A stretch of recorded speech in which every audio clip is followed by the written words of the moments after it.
Muito boa tarde, está começando Semana Legislativa, agora também em TV aberta, e eu gostaria de dar boas-vindas para você que nos assiste pelo canal 12.3. A partir de agora você acompanha as notícias que marcaram a semana na Câmara e na nossa cidade. Vamos aos destaques desta edição. Começaram as discussões sobre a LOA, a Lei Orçamentária Anual, e nós preparamos uma série para te explicar tudo sobre o projeto. Fiscalização. A SEI, Comissão Especial de Inquérito que investiga um possível descumprimento do contrato da Sabesp, teve uma reunião nesta semana e a gente te mostra o que foi discutido no encontro. Mobilidade. A Prefeitura está testando um ônibus 100% elétrico. A intenção é que toda a frota do transporte público seja sustentável. Saúde. A alopécia é uma doença que provoca queda de cabelo e pelos que pode afetar tanto homens quanto mulheres. A gente vai te mostrar um projeto de lei que tem a finalidade de informar a população sobre as causas, graus e tratamentos. E você já passou por alguma situação desagradável no trabalho? Pois é, infelizmente muita gente sofre com isso. Nós ouvimos especialistas que deram dicas sobre quando e como procurar as autoridades. Confira também os resumos das sessões de Câmara de terça e quinta-feira. Seja muito bem-vindo, o Semana Legislativa está no ar.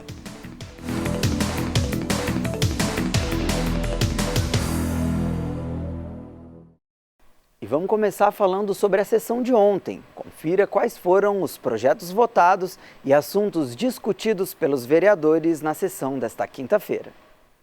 Na 65ª sessão do ano, os vereadores aprovaram 6 projetos. Entre eles, a matéria encaminhada pela Prefeitura que institui o Plano Diretor de Turismo Sustentável de São José dos Campos. O texto define as atribuições da administração pública no planejamento, desenvolvimento e estímulo ao setor do turismo na cidade. As diretrizes incluem o fomento a segmentos como turismo ecológico, gastronômico, rural, cultural, esportivo, religioso, de aventura e de negócios e eventos, incentivando práticas sustentáveis a partir de políticas de preservação ambiental. Uma emenda assinada por 8 vereadores e aprovada com 2 votos contrários inclui a previsão de concessões e parcerias público-privadas que poderão ser firmadas com parques públicos, museus e prédios históricos. Os parlamentares coautores da emenda são Tomás Henrique, Fernando Petiti, Júnior da Farmácia, Lino Bispo, Milton Vieira Filho, Renato Santiago, Walter Hayashi e Fabião Zagueiro. Também foi aprovado o projeto da vereadora Dulce Rita, que torna obrigatória a instalação de caixas eletrônicos em altura reduzida nas agências bancárias para a utilização de usuários de cadeiras de roda e pessoas com baixa estatura. Já 2 projetos de resolução da mesa diretora dispõem sobre o quadro de pessoal da Câmara. O primeiro veda a nomeação para cargo comissionado de direção ou assessoramento sem comprovação de ensino superior concluído. O texto ainda acrescenta uma regra transitória para permitir que servidores efetivos possam ser nomeados. O segundo projeto substitui a especialidade profissional de 8 cargos vagos de analista e técnico legislativo para adequação à necessidade do órgão. Ao término da sessão, os vereadores Amélia Naomi, Dulce Rita, Júnior da Farmácia, Renato Santiago e Tomás Henrique, integrantes da Comissão Especial de Estudos sobre Regularização Fundiária, receberam lideranças de bairros das regiões Norte e Leste que reivindicam a revogação de um artigo do Código de Edificações que permite a demolição de construções sem autorização em fase inicial em núcleos urbanos informais. A sessão completa você confere no nosso canal do YouTube. O projeto da LOA, a Lei Orçamentária Anual de 2023, já foi apresentado pela Prefeitura. Nessa semana nós apresentamos uma série de matérias para você entender como esse planejamento é elaborado. No primeiro episódio vamos relembrar o que é a LOA e para que ela serve. É o que você vê agora. Você sabe o que é a Lei Orçamentária Anual? Na LOA, a Prefeitura define qual será o destino dos recursos arrecadados com impostos e repasses. É nessa lei que o poder público define quais serão os gastos na cidade, seja nos custos operacionais, como o pagamento dos servidores, ou em investimentos, como em novas obras. A Prefeitura também é obrigada a seguir algumas regras para gastar o nosso dinheiro. Por exemplo, pelo menos 25% do orçamento tem que ser destinado para a educação e 15% para a saúde. A LOA garante que isso aconteça de fato. E a participação popular nesse processo é muito importante. Antes da lei ser votada e entrar em vigor, o poder público mostra o que está planejado para o próximo ano e recebe sugestões da população. É por isso que todo ano a Prefeitura e a Câmara realizam audiências públicas sobre o orçamento. Assim, com a participação popular, os munícipes têm a oportunidade de sugerir ações de investimento que poderão compor o documento final. Além das audiências públicas, a população também pode contribuir de forma online, por meio de um hot site na página da Câmara. Mas a gente vai falar sobre isso nos próximos episódios dessa série. Não perca! A SEI, Comissão Especial de Inquérito que investiga um possível descumprimento do contrato da Sabesp, teve mais uma reunião nessa semana. Os vereadores e a Arcesp avançaram nos diálogos. É o que você vê agora na reportagem. A Comissão Especial de Inquérito da Câmara Municipal de São José dos Campos se reuniu com a Arcesp, a Agência Reguladora de Serviços Públicos do Estado de São Paulo, para mais uma oitiva que investiga um possível descumprimento de contrato realizado pela Sabesp com o município. Nesta sexta reunião, a Arcesp, órgão responsável pela fiscalização de contratos de serviços públicos, foi convocada para explicar de que forma vem acompanhando o trabalho desenvolvido pela Sabesp em São José. Durante a reunião, além do presidente da SEI, o vereador Lino Bispo, também estiveram presentes os parlamentares membros da Comissão Especial de Inquérito, Dr. José Cláudio, Juliana Fraga, Marcão da Academia e Milton Vieira Filho, além de representantes da Arcesp. Para o presidente da comissão, a avaliação da Arcesp é importante para que os parlamentares tomem ciência sobre as cláusulas do contrato firmado entre a Sabesp e a Prefeitura e a existência de possíveis irregularidades. Eu quero aqui dizer que fiquei muito otimista com aquilo que nós vamos produzir de material positivo da nossa comissão, né? A Arcesp pôde demonstrar que está do nosso lado, que tem dados importantes e que, com certeza, nós vamos alcançar o nosso objetivo, que é levar à população de São José dos Campos essa tranquilidade com relação ao atendimento da Sabesp lá na ponta final, que é resolver os problemas que nós temos aí enfrentado dia a dia na nossa cidade. Um dos convidados para se pronunciar foi Paulo Góes, assessor da Diretoria de Regulação Econômico-Financeira e de Mercados da Arcesp. Ele reforçou que a agência realiza fiscalizações e está à disposição para prestar esclarecimentos questionados tanto pela comissão quanto pela população sobre os serviços de saneamento na cidade. Respondemos todas as perguntas, né, dos parlamentares, perguntas muito importantes que foram justamente ao cerne das questões que aqui são trazidas, e avaliamos como positivo, e a Arcesp se mantém integralmente à disposição para quaisquer esclarecimentos adicionais que porventura se façam necessários. Um dos apontamentos levantados pela SEI durante a reunião diz respeito a uma série de problemas que estaria afetando a qualidade do serviço prestado pela Sabesp. Entre eles a falta de água em bairros do município, o não cumprimento de prazos e também o desperdício de água, o qual, segundo investigações da SEI, chega a 82 milhões de litros por dia por conta de vazamentos e outros problemas. Durante a oitiva, também foi apontado que a Sabesp possui multa de cerca de 10 milhões e 993 mil reais com o município, multa esta aplicada pela fiscalização da Arcesp.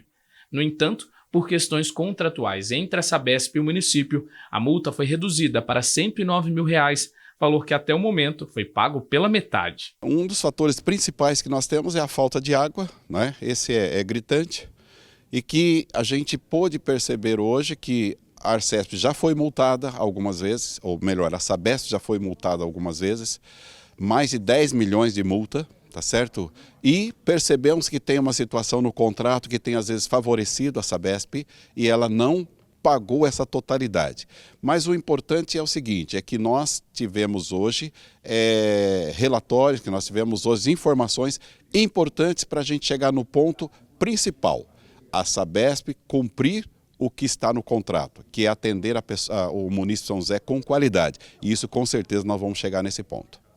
Em resposta, a Arcesp declarou que, caso a comissão entenda que a redução da multa prejudique o município, seria necessário buscar providências por parte da própria prefeitura a partir de uma modificação contratual. E foram, nesses anos, aí, cerca de 10 milhões em multas aplicadas, mas que, como esclarecido aos membros da comissão, por uma questão contratual, né, em razão de um dispositivo do contrato de São José dos Campos com a Sabesp de prestação de serviço, né, do contrato de programa, há um redutor que limita esses valores, né? Então, dos 10 milhões aplicados, nós tivemos, então, efetivamente R$100 mil aplicados e parte disso já foi paga. Nesse aspecto, caso a comissão entenda que alguma providência há de ser tomada em relação a esse requisito contratual, ela certamente irá encaminhar à prefeitura aí as suas considerações para que eventualmente medidas possam ser tomadas.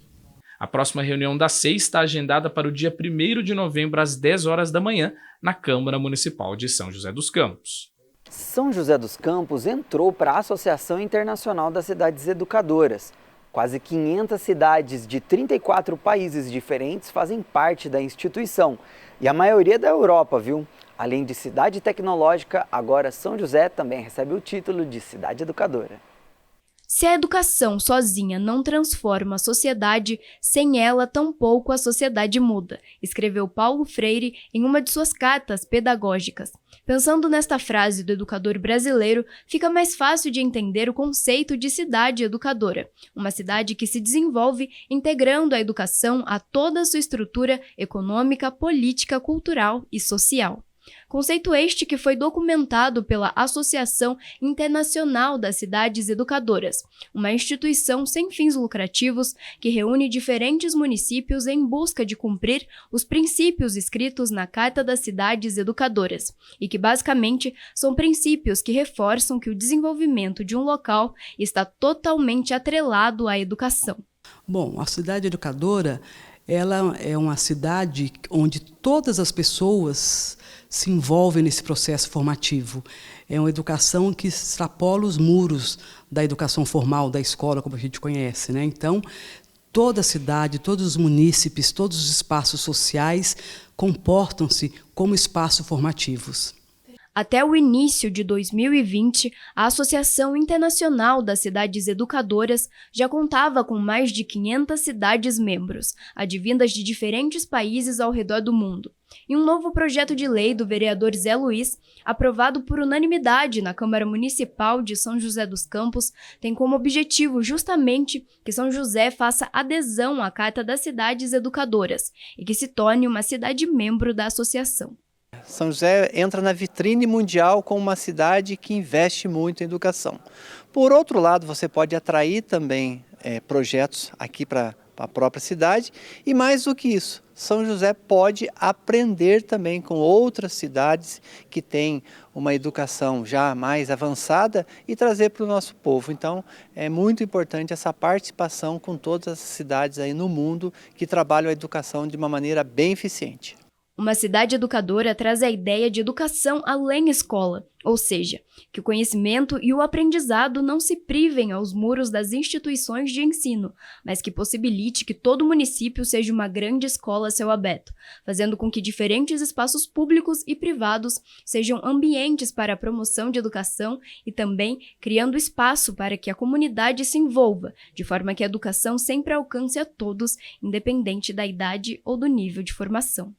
Onde a educação formal vai poder fazer parceria com os espaços de educação não formal. Por exemplo, nós temos os museus, né? Nós temos as instituições públicas. Então, a escola ela vai funcionar, vai fazer parceria com esses museus, com esses espaços educativos, e esses espaços vão estar preparados para atender todos os munícipes, diferente de faixa etária, né? Então, educação para a vida, enfim, toda a sociedade ao entorno daquela cidade, todos os equipamentos públicos e privados poderão colaborar com essa formação ao longo da vida. Então, a cidade se comporta, né, como um espaço educativo. Educação é uma ferramenta fundamental para o desenvolvimento de uma sociedade e é dever do poder público estimular a criação de leis, projetos e políticas públicas que incentivem a educação para todos, além, é claro, de acompanhar e fiscalizar cada um desses projetos. Primeiro de tudo, sempre garantir o orçamento que é da educação, a fiscalização da execução desse orçamento, né? É uma fiscalização orçamentária e a fiscalização no dia a dia, sabendo como é que estão as escolas, como é que está a merenda da escola, como é que estão os equipamentos, enfim, todo esse trabalho mesmo que é o papel do vereador, que é de fiscalizar. E no próximo bloco você confere o balanço da sessão da última terça-feira. Vamos conhecer também um projeto de lei que dá orientações sobre a alopécia, que é uma doença que causa queda de cabelo e pelos e atinge tanto homens quanto mulheres. Não saia daí, a gente volta já.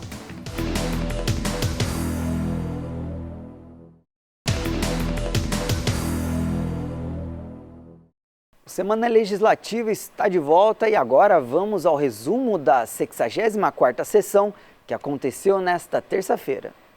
Na 64ª sessão do ano, os vereadores aprovaram 27 documentos, entre eles 23 requerimentos, 2 moções e 2 atas de sessões anteriores. A maior parte das indicações solicitaram serviços de manutenção em áreas públicas, como pintura de faixas de pedestres, nivelamento de ruas, rampa de acesso para cadeirantes em calçadas, limpeza, capina e remoção de entulho. Na tribuna, os parlamentares destacaram assuntos relacionados à cultura, campanha Outubro Roxo de conscientização sobre a síndrome de Rett, que é uma doença neurológica, eleições 2022, falta de água e os trabalhos da Comissão Especial de Inquérito, que investiga suposto descumprimento do contrato da Sabesp, cortes federais em programas de proteção à infância e à adolescência. Também falaram sobre jovens e empreendedores, prorrogação da campanha de vacinação contra a poliomielite, conquista do título de Hexa nos Jogos Abertos do Interior, desvalorização do professor e redução de investimentos federais em educação e falta de política pública de atendimento a autistas. A Prefeitura está testando um ônibus 100% elétrico. Por alguns dias, o veículo vai fazer algumas linhas e a população poderá experimentar o serviço de graça. Aqui em São José, nós já temos os VLPs elétricos na linha verde, mas a Prefeitura quer que toda a frota do transporte público seja sustentável.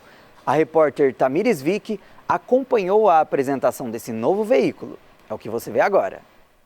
A Prefeitura de São José dos Campos reuniu autoridades municipais no Centro da Juventude para apresentar um modelo de ônibus elétrico que ficará em teste na cidade. O objetivo é que futuramente a frota de ônibus do município seja 100% elétrica. O veículo foi disponibilizado pela empresa chinesa Higer em parceria com a Enel X e ficará em teste na cidade até o dia 22 de outubro, fazendo o trajeto de diferentes linhas municipais para que a população possa utilizá-lo gratuitamente. A vinda desse ônibus, na verdade, ele foi disponibilizado pela empresa Higer junto com a Enel X, para que a gente possa testá-lo aqui em São José por 10 dias. Tá? Isso faz parte do processo licitatório que a gente está fazendo do sistema de transporte coletivo. A ideia é poder eletrificar todos os ônibus e a gente trocar o modelo. Hoje são ônibus que poluem e a gente vai trazer ônibus que não poluem. O presidente da Câmara de São José dos Campos, Robertinho da Padaria, e os vereadores Rafael Pascucci, Renato Santiago e Zé Luiz estiveram presentes durante a apresentação do veículo elétrico para ver na prática o seu funcionamento. São José, como ganhou o título de cidade inteligente, né, ela está mostrando o porquê ganhou, né? De fato, investindo na tecnologia para poder então atingir as pessoas, né? E hoje agora um ônibus 100% elétrico para testes, para as pessoas poderem utilizar, usar, comentar, falar, como foi dito aqui pelo secretário, pelo prefeito, para ajudar até na formalização do edital, né? Que vai exigir que seja a frota 100% elétrica, pensando no meio ambiente e pensando na inovação e pensando principalmente nas pessoas. Bom, nossa cidade já deu vários passos importantes para a eletrificação da frota. O primeiro foi a questão de legislação, já aprovada pela Câmara Municipal, e agora mais um outro passo, que é esse exemplo de carro que vai trazer para a gente dados da cidade, de como ele vai funcionar, nas mais diversas regiões da cidade, para que a gente possa, no nosso edital, colocar um modelo de carro, de ônibus, que atenda às necessidades da nossa cidade como um todo. Neste momento, a Prefeitura está em processo para a elaboração de um edital que dará início à licitação que irá selecionar a empresa que irá fornecer os ônibus elétricos para o município. Dessa forma, além dos VLPs, os veículos leves sobre pneus, São José deve passar a ter uma frota de veículos 100% elétricos para o transporte público. É um movimento, né, que o mundo deveria acompanhar. A eletrificação de toda a sua frota, porque aí a gente fala de sustentabilidade, a gente fala de menos poluição, a gente fala de mais conforto para os usuários, e é isso que nós precisamos vislumbrar, um melhor atendimento aos munícipes que utilizam o transporte público, e com o transporte público de qualidade, logicamente a gente também diminui a frota de veículos andando na nossa cidade. Nós estamos aliando sustentabilidade, economia e comodidade aos nossos passageiros. São José começa a fazer um teste com um veículo 100% elétrico. Isso será muito importante para a próxima licitação que nós vamos fazer do transporte público. Então estou bastante confiante que nós teremos em breve ônibus sustentáveis que vão ajudar também aí na questão do meio ambiente, mas mais do que isso, importante para a comunidade dos nossos passageiros. O veículo sustentável possui 12,2 metros de comprimento e capacidade para 78 passageiros, com rampa para cadeirantes, ar-condicionado ecológico, Wi-Fi, conectores USB para celulares e vidros com tratamento ultravioleta. Sem barulho, sem poluição e o conforto, né? Que vocês puderam ver, esse tipo de ônibus ele traz um conforto a mais dos veículos padrões que a gente tem. No segundo episódio sobre a série da LOA, a Lei Orçamentária Anual, a repórter Daniela Rivas vai te explicar a proposta base que a Prefeitura elaborou para o orçamento de 2023. A Lei Orçamentária Anual, a LOA, é um instrumento de programação das ações e serviços que serão executados na cidade. Ela é responsável por determinar quais serão as prioridades e metas da administração municipal, como gastos e investimentos em diversas áreas para o próximo ano. De acordo com a proposta da LOA para 2023, São José dos Campos prevê um orçamento de aproximadamente 3 bilhões e 500 milhões de reais, sendo que desse montante, as áreas que devem ficar com a maior parte são educação e saúde. Vale reforçar que as demais secretarias também recebem uma porcentagem desse valor, e as verbas previstas para cada uma incluem despesas e gastos e também investimentos já programados de bens e serviços disponíveis em prol da população joseense. E por falar nisso, a população tem um papel fundamental nesse processo, pois os munícipes podem e devem apresentar ideias e demandas para compor a LOA por meio de audiências públicas, como a que acontecerá aqui na Câmara no próximo dia 24 de outubro. E a Câmara também tem uma função para lá de importante nesse processo, pois são os vereadores que analisam e aprovam um projeto que foi protocolado no Legislativo no último mês e deve ser votado pelos vereadores até dezembro. Uma das campanhas de conscientização de outubro fala sobre a trombose. A atenção com a doença, que já era muito grande pela gravidade, agora precisa ser maior ainda. Isso porque as vítimas da Covid-19 têm muito mais chances de desenvolver a trombose. Nós conversamos com especialistas para saber como identificar, prevenir e tratar a doença. É o que você vê agora na reportagem. Em 2015, a Viviane passou por um grande susto. Aos 22 anos, após sofrer com fortes dores de cabeça, ela teve o diagnóstico de uma trombose venosa cerebral, causado, segundo ela, pelo uso de anticoncepcional. Foram 60 dias de internação e mais 4 meses para o retorno à rotina normal. Mesmo após 7 anos do ocorrido, Viviane ainda faz acompanhamento médico por precaução. Eu não tenho limitações, porém, tudo que eu vou fazer hoje em dia, eu dependo de laudos, né, de médicos que me acompanham, a neuro, a hematologista, tudo elas precisam dar isso de acordo que elas estão cientes ou se tem alguma recomendação, por mais que seja algo simples, uma vacina, um dente que eu fui tirar, tudo eu preciso de uma autorização delas. A Viviane faz parte de um grupo grande de pessoas que sofrem com trombose no Brasil. Estima-se que 180 mil casos da doença sejam registrados por ano no país, segundo a Sociedade Brasileira de Angiologia e Cirurgia Vascular. Causado pela formação de coágulos na circulação do sangue, a trombose pode ser venosa, quando compromete as veias, e arterial, que atinge a circulação nas artérias. Alguns fatores podem contribuir para aumentar o risco de contrair a doença, como o cigarro, pressão alta, imobilidade provocada por internações hospitalares prolongadas e dificuldade de mobilidade em longas viagens. Pessoas que já tiveram trombose anteriormente também devem ter cuidado redobrado. A gente tem que avaliar cada situação, né? Então, um paciente que nunca teve trombose, vai passar por uma cirurgia de alto risco trombótico. O que é uma cirurgia de alto risco trombótico? Cirurgia plástica, cirurgia ortopédica. Hoje, os próprios cirurgiões eles já têm protocolos onde você vai ter o uso de anticoagulantes no pós-operatório, né?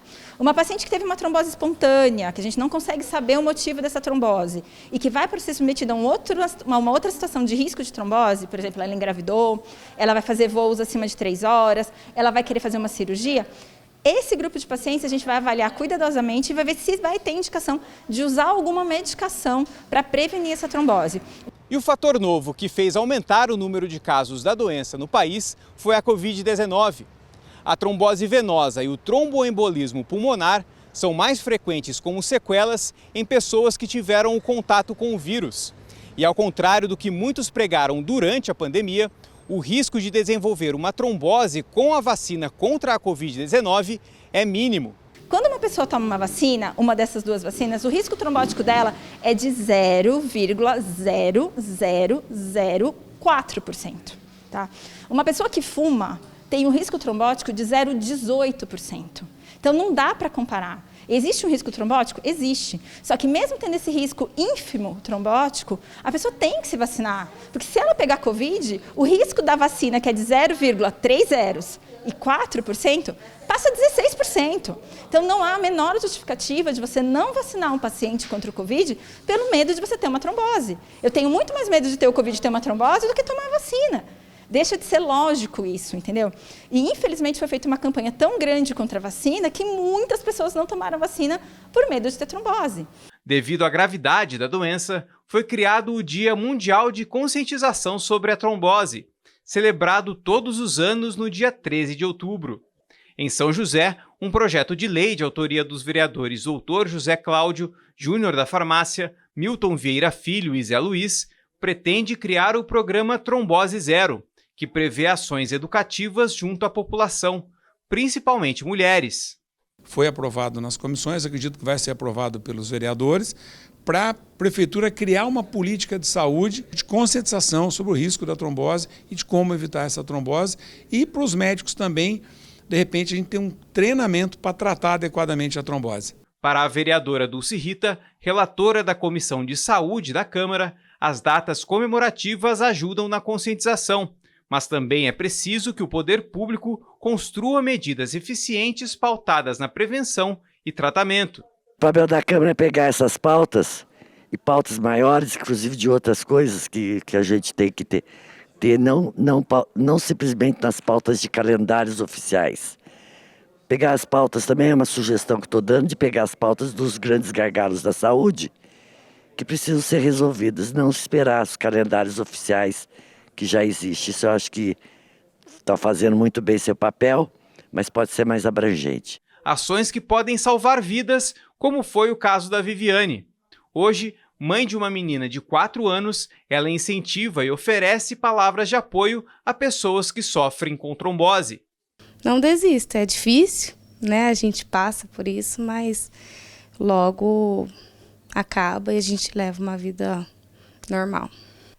Ainda no tema sobre a saúde, a alopécia é uma doença que causa perda de cabelo ou de pelos em qualquer parte do corpo. Esse distúrbio pode ser passageiro ou permanente e afeta tanto homens quanto mulheres. A Câmara aprovou um projeto de lei do vereador Roberto do Eleven que pretende orientar a população sobre as causas, graus e tratamentos para a alopécia. Vamos ver? A Luana tem 27 anos. Aos 7, descobriu um câncer no cérebro, fez o tratamento por anos e se curou, mas o cabelo não cresceu mais como antigamente, devido ao diagnóstico da alopécia areata. E foi no Salão da Maria que ela encontrou solidariedade e autoestima ao receber sua peruca. Eu tive câncer com 7 para 8 anos, que eu descobri. Vim na Maria por causa que eu sofria muito bullying na rua. As pessoas davam risada, na escola falavam assim, não chega perto dela não, que você vai pegar. Eu ia no mercado com a minha mãe, as meninas começavam a dar risada, porque atrás da minha cabeça não tem cabelo, não cresceu. Assim como a Luana, ao menos 42 milhões de brasileiros sofrem com a alopécia, de acordo com a Sociedade Brasileira do Cabelo. A alopécia é uma condição que se caracteriza pela perda dos cabelos ou até mesmo de pelos do corpo. É muito comum que ela afete o couro cabeludo. Doenças sistêmicas e inflamatórias, além do fator genético, são elementos que propiciam o desenvolvimento da doença. Em alguns casos, como o da Luana, os cabelos não crescem mais. E na tentativa de ampliar a informação sobre a doença, a Câmara Municipal de São José dos Campos aprovou um projeto de lei de autoria do vereador Roberto do Eleven, que cria um dia municipal dedicado à conscientização sobre a alopécia, celebrado anualmente em setembro. Criei esse projeto porque eu conheço pessoas que estão nessa situação. Depois da repercussão que deu o mundial da mulher de um ator que teve essa doença, para a conscientização do preconceito. Porque as pessoas têm que ver isso não como uma doença, mas sim para ajudar pessoas que se encontram com isso, para dar conforto à família. Não pode ter preconceito. Então esse projeto foi criado para isso. E o vereador Roberto do Eleven garante que a Câmara vai incentivar a realização das campanhas para trazer à população conhecimento sobre a doença, como uma forma de diminuir o preconceito. A Câmara vai fiscalizar e, quem sabe, isso chega até o SUS para dar assistência às pessoas que adquirem essa doença, que é a alopécia. Esta dermatologista explica que a alopécia consiste na perda repentina do cabelo e que não tem cura. Normalmente, o mais frequente, o mais comum é uma perda mais repentina do cabelo. De repente, num dia num cabeleireiro ou numa manhã quando vai fazer a barba, ele percebe que há uma falha na região da barba, ou vai prender o cabelo e percebe que tem uma falha repentina no couro cabeludo. Todas as alopecias, elas têm um fundo genético, por isso elas não têm cura, elas têm controle e tratamentos. Para cada uma existem tratamentos específicos, que podem ser desde tratamentos tópicos, loções, pomadas que a gente pode passar na região. Para Camila, a aprovação da lei é importante para dar visibilidade à doença e ampliar o tratamento, já que, segundo ela, a maior parte dos procedimentos são via rede particular. Acho que o grande desafio é justamente isso, né? A grande maioria dos tratamentos tópicos, eles não estão contemplados dentro das medicações disponíveis no SUS. Os tratamentos orais, alguns poucos existem, mas os mais modernos ainda estão fora, dentro do tratamento do SUS e dentro do rol da ANS. Então, por isso, a importância da população que tem essa doença ir atrás dos seus direitos, né? Ir atrás de divulgar cada vez mais a doença, o impacto que essa doença causa no dia a dia, no seu psicológico, para poder ter acesso mais facilitado aos tratamentos mais modernos que a gente tem hoje. No último bloco, vamos ver as últimas matérias da série sobre a LOA, a Lei Orçamentária Anual. Também vamos falar sobre algo muito sério, o assédio moral no trabalho. A gente volta já já, depois do intervalo.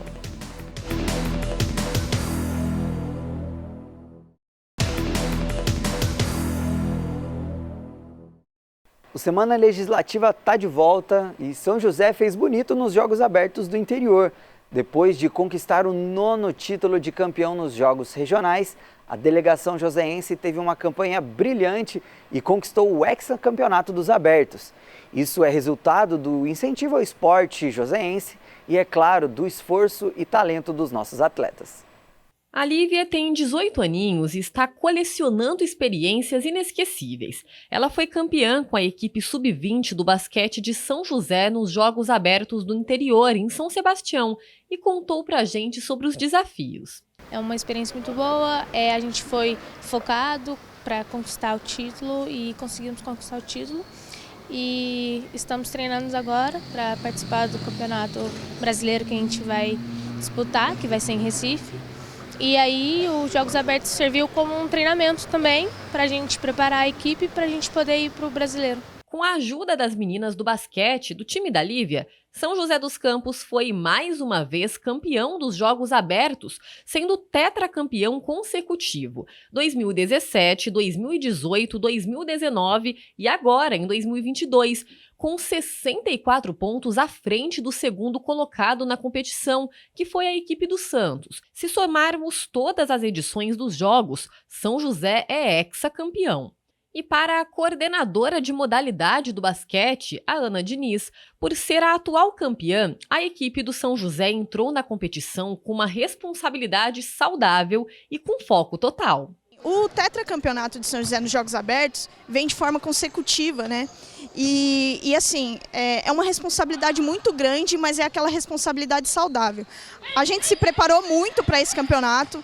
É um dos campeonatos mais importantes que a gente participa, então a dedicação foi 100%, as meninas focaram para que a gente conseguisse trazer esse título. O treinador Leandro Leal destaca o trabalho das categorias de base do esporte de São José dos Campos. Desde o ano passado a gente vem fazendo um trabalho muito bom, nós estamos aumentando o número de atletas na categoria de base. Nosso trabalho é um trabalho de base, né? Nós vamos jogar um campeonato 23, mas com meninas 90% do time é sub-20. Nós estamos indo com uma menina de 17 anos que começou conosco lá com 11 anos, então ela vai representar a cidade nesse brasileiro. Então a gente vê que por esses 2 anos que a gente sentiu muito ao estar parado, agora a gente voltou e a tendência agora é melhorar, participar e formar mais atletas para a cidade de São José dos Campos. O vereador Marcão da Academia elogiou o desempenho dos atletas joseenses e aproveitou para reforçar que a Câmara realiza um trabalho efetivo de incentivo ao esporte por meio de projetos de leis. A Câmara Municipal sempre trabalhou em projetos para a elaboração do trabalho voltado ao esporte, né? Em projetos de leis aqui, no caso da lei de orçamentária que destina bastante orçamento ao esporte da nossa cidade, e a prefeitura executando o trabalho de base com nossas crianças, em todos os poliesportivos, centros comunitários, piscinas, agora nas escolas, no contraturno escolar, fazendo um trabalho excepcional na educação, né? Educação esportiva, né? Nos Jogos Abertos deste ano, a equipe do São José embarcou com 537 pessoas, entre atletas, comissões técnicas e o pessoal de apoio. Ao todo, foram 180 cidades participantes e cerca de 13 mil atletas competindo. Dando sequência na nossa série sobre a LOA, a Lei Orçamentária Anual, agora vamos falar de transparência. A Câmara criou um hot site com todas as informações sobre o projeto e a gente vai te apresentar agora. Confira. A LOA, Lei Orçamentária Anual, é uma ferramenta importante para a cidade, pois é ela que vai definir a destinação dos recursos arrecadados com impostos e repasses estaduais e federais. E a participação popular é peça fundamental nesse processo, já que as ideias, sugestões e reivindicações vindas dos moradores podem se transformar em projetos que terão investimentos de parte do recurso do município. Para facilitar a contribuição dos munícipes, a Câmara criou uma página temática no site do Legislativo, onde os moradores podem enviar ideias para compor a LOA do próximo ano. No hot site é possível encontrar um formulário online, onde as solicitações e reivindicações podem ser enviadas até o dia 27 de outubro. Todas as propostas enviadas serão analisadas pelos vereadores integrantes da Comissão de Economia, Finanças e Orçamento, presidida pelo vereador Marcão da Academia e composta pelos vereadores Roberto do Eleven e Júnior da Farmácia. O site traz também informações de como participar da audiência pública sobre o tema, que será promovida no dia 24 de outubro, aqui na Câmara. Após esse processo, as sugestões podem ser aproveitadas em emendas ao projeto. Portanto, exerça seu direito, seja de modo virtual ou presencial, esse é o momento de ter a sua voz ouvida. A gente muda de assunto agora para falar de uma questão muito séria, que é o assédio moral no ambiente de trabalho. Para você ter uma ideia, só no ano passado, a Justiça do Trabalho registrou mais de 50 mil casos de assédio no nosso país. E o pior, mais da metade das pessoas que são assediadas no trabalho não se posiciona. A gente ouviu especialistas que deram dicas sobre como e quando procurar as autoridades. Durante o ano de 2021, mais de 52 mil casos relacionados a assédio moral foram registrados no Brasil, de acordo com dados do Tribunal Superior do Trabalho, um problema grave, ainda pouco notificado, que coloca trabalhadores em situação de violência psicológica e vulnerabilidade. Então, o assédio moral é você expor a pessoa a umas situações humilhantes dentro da empresa. É você expor ele, às vezes, para algumas pessoas dentro do ambiente de trabalho. Rigor excessivo, é você colocar o trabalhador num ócio forçado dentro da empresa. O que seria esse ócio forçado? É você deixar ele sem serviço, ou dar serviços excessivos para ele, e tratar ele de uma forma com rigor excessivo. De acordo com a estrategista em recolocação profissional, Carla Clarinda, a cada 10 profissionais que chegam buscando sua ajuda para recolocação no mercado de trabalho, 9 estão em busca de um novo emprego, justamente porque sofriam com um ambiente de trabalho tóxico. É importante que as empresas identifique, né, que os gestores, os profissionais que atuam dentro delas, elas não estão ali só para cumprir regras, não estão ali só para atingir resultados. As empresas precisam olhar para aquele colaborador com um olho mais humanizado. E de 10 profissionais, 9 pedem desligamento por conta de uma gestão tóxica. Para o vereador Dr. José Cláudio, presidente da Comissão de Justiça, Redação e Direitos Humanos e também da Comissão de Ética da Câmara Municipal de São José dos Campos, o poder público possui forte papel no combate ao assédio moral para a proteção dos trabalhadores. Eu acredito que nós, vereadores, e aqui a casa, né, a Câmara Municipal de São José dos Campos, o Legislativo, pode colaborar muito para combater o assédio moral em ambiente de trabalho, criando leis que proteja mais, dispositivos de monitorização, câmeras, dispositivos de denúncia rápida, né, para que a pessoa seja denunciada rapidamente, até para dar o flagrante. Então eu acho muito importante, porque nós vivemos hoje num mundo extremamente preconceituoso, o feminicídio aumentando vertiginosamente no Brasil. Então é muito importante a gente estar participando e apoiando ações para coibir o assédio moral, sim. O vereador Rafael Pascucci, que também faz parte das comissões de Justiça e de Ética da Câmara, reforça a importância da conscientização sobre o assunto, para que situações de violência psicológica com o trabalhador sejam identificadas e combatidas.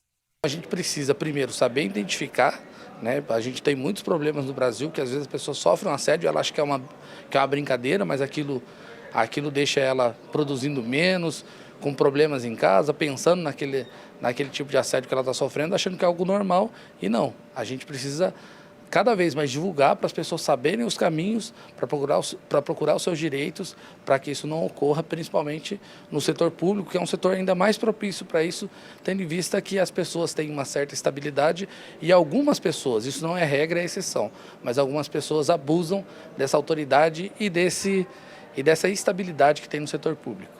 E o advogado especializado na esfera trabalhista, Marcelo Novaes, explica que pessoas vítimas de assédio moral precisam ir em busca de uma rede de apoio, assim como de seus direitos, denunciando e principalmente não se isolando. Isso é muito importante ficar registrado, né? Porque se a pessoa foi assediada, e aí, o que ela vai fazer? Bom, primeiramente, ela não pode se isolar. O primeiro ponto que eu ressalto é isso. Então ela tem que buscar ajuda dos próprios familiares, das pessoas que estão próximas, dos seus colegas, e de uma orientação especializada nessa esfera. E também fazer denúncias nos próprios sindicatos da categoria, no Ministério Público, seja ele estadual ou Ministério Público do Trabalho, e nas ouvidorias dos órgãos públicos, porque daí vai passar a ter uma investigação para poder ajudar essa pessoa que está sendo assediada. E por parte das empresas, sejam elas públicas ou privadas, é um dever de gestores e pessoas em cargos de liderança de uma forma geral criarem um ambiente de trabalho humanizado, no qual todos os colaboradores sejam respeitados. Um bom local de trabalho é um dos fatores mais importantes para a prosperidade e desenvolvimento não apenas dos profissionais, mas também da própria empresa. As empresas precisam identificar isso de uma forma muito rápida, muito ágil, identificando que investir no autoconhecimento de um colaborador não é um custo para a empresa. Vai até mesmo reduzir o turnover, vai reduzir até mesmo fazer com que aquele profissional atinja os resultados da empresa de uma forma mais assertiva e, claro, de uma forma humanizada. E como a gente viu, é muito importante que os profissionais se unam para quebrar essa cultura de grosseria, violência e de relacionamentos tóxicos no ambiente de trabalho. Ainda no tema de trabalho, o desemprego é uma realidade para mais de 9 milhões de brasileiros, segundo os dados do IBGE. E pois é, arrumar trabalho não é uma tarefa nada fácil e é mais difícil ainda para as pessoas com deficiência. Uma análise do próprio IBGE mostrou que o desemprego e a informalidade são maiores entre os PCDs. Apesar de existir uma consciência maior nos dias de hoje, a sociedade ainda precisa promover e muito a inclusão. Aos 19 anos, o Cauã comemora a primeira oportunidade no mercado de trabalho. Há 2 meses, ele trabalha no serviço de hemoterapia de São José dos Campos, entrando em contato com diversas pessoas por meio de mensagens de celular e cartas para angariar doadores de sangue. Portador de deficiência intelectual leve, ele passou 1 ano enviando currículos até conseguir o tão esperado emprego. Antes, quando eu fiz 18, eu já estava procurando emprego já. Eu levei vaga para 3 lugares, currículo, até um dos lugares me chamar e foi aqui. Tem sido um pouco puxado, mas no entanto tem sido legal. Uma ajuda e tanto para o Paulo, que coordena o setor de captação de doadores do serviço de hemoterapia. Ele conta que a presença do Cauã tem sido importante não só para o andamento do trabalho na unidade, mas também na troca de experiências com outros funcionários. Certamente tem sido muito proveitoso, né, para ambos os lados. Para nós foi uma grata surpresa, ele traz consigo um pouco até pertinente à juventude, algumas relações humanas que há tempos a gente vem se perdendo. Em contrapartida, nós, através da nossa experiência profissional ao longo de todos esses anos, temos encaminhado ele para esse trajeto novo na vida dele, né? Hoje é o primeiro emprego dele, mas certamente outros virão e a gente quer contribuir na formação dele da melhor forma possível. Mas o caso do Cauã não é a mesma realidade vivida por muitas pessoas no país. Segundo o levantamento do IBGE, em 2019, a taxa de participação de pessoas com deficiência no mercado de trabalho era de pouco mais de 28%, menos da metade do percentual de pessoas sem deficiência. E quando o assunto é emprego formal, o cenário continua desigual. 34% das pessoas com deficiência possuem carteira assinada, contra 50% das pessoas sem deficiência. Para tentar mudar essa situação, em São José dos Campos, o PAT sempre mantém contato com empresas que buscam preencher os quadros com profissionais PCDs. A Sorri é outra entidade que ajuda na inclusão de profissionais com deficiência no mercado de trabalho.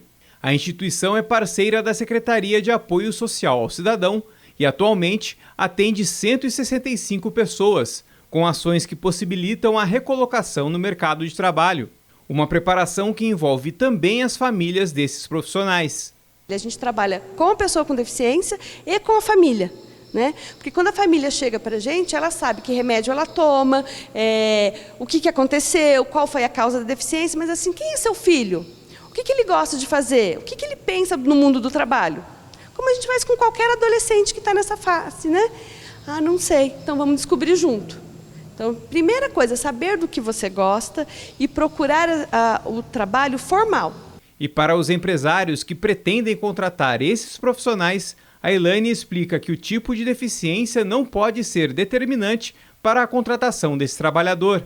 Os empresários, as grandes empresas, ela tem que verificar o que ela busca para aquela vaga. Não chegar buscando a deficiência. Então, assim, eu tenho essa vaga, para essa vaga eu preciso dessa habilidade e aí a gente vai buscar o candidato, né? Como um processo comum para qualquer pessoa. Enxergar a pessoa com deficiência como um colaborador produtivo ali naquele setor, não só para cumprir uma cota. Segundo os vereadores, a Câmara também tem um papel decisivo na ajuda pela inclusão das pessoas com deficiência no mercado de trabalho, com a criação de políticas públicas ou ainda com a fiscalização no cumprimento das leis. As políticas públicas são importantíssimas para melhorar esse cenário. A gente aqui nessa casa tem projetos de lei nesse sentido, para ampliar, para capacitar essa mão de obra. Nós estamos vivendo um momento pós-pandêmico também, de várias oportunidades do trabalho em home office. Então isso tem tudo para que a gente possa aquecer ainda mais esse mercado. Cabe a nós fiscalizarmos essas empresas para ver se está sendo cumprido realmente o que tem que ser feito. Fiscalizando, vendo que não está de acordo, fazer um relatório, encaminhar ao Ministério Público do Trabalho para que as providências possam ser tomadas, e realmente aconteça o que tem que ser feito. Já para quem está querendo retornar ou entrar no mercado de trabalho, Cauã, nosso personagem no início dessa reportagem, tem algumas dicas de como conseguir essa tão sonhada vaga de emprego. Dizer para elas que se elas têm um sonho de conseguir um emprego, para elas correr atrás, que vale a pena. Muitas vezes pode ser difícil, mas é só ter fé em Deus, como eu tive, que elas conseguem chegar. Chegamos à última matéria da série sobre a Lei Orçamentária Anual. E agora a gente te explica o que é e como funcionam as audiências públicas. Esses encontros são essenciais para que a população ajude a decidir o futuro da cidade. Então fique atento nas informações. No próximo dia 24 de outubro, a Câmara de São José dos Campos vai realizar uma audiência pública para debater o orçamento da cidade para o próximo ano. E as sugestões a serem apresentadas pelos munícipes poderão compor a LOA, a Lei Orçamentária Anual de 2023. A audiência pública seguirá o seguinte roteiro. Após a abertura, técnicos da Prefeitura farão a apresentação sobre o orçamento. Depois, a discussão será aberta para a participação da população. E, por fim, técnicos do Poder Público farão os últimos comentários. Cada munícipe presente terá 3 minutos para falar. As manifestações seguirão a ordem de inscrição que deverá ser feita durante os primeiros 30 minutos da abertura da audiência. O tempo total destinado à participação do público será de no máximo 2 horas. Todas as manifestações serão gravadas e posteriormente disponibilizadas no site da Câmara Municipal para divulgação e controle público. Os interessados também poderão enviar suas sugestões pelo hot site até o dia 27 de outubro, 3 dias após a realização da audiência pública. E todos os documentos e sugestões da população serão encaminhados pela Comissão de Economia da Câmara para análise da Prefeitura. A audiência será transmitida ao vivo pela TV Câmara, agora com sinal aberto pelo canal 12.3, pelos canais 7 da NET e 9 da Vivo, e também pelas redes sociais do Legislativo com tradução em Libras. Participe e ajude a construir o futuro da nossa cidade. O Semana Legislativa fica por aqui, mas continue ligado na programação da TV Câmara, hein? Muito obrigado pela sua audiência. Tchau!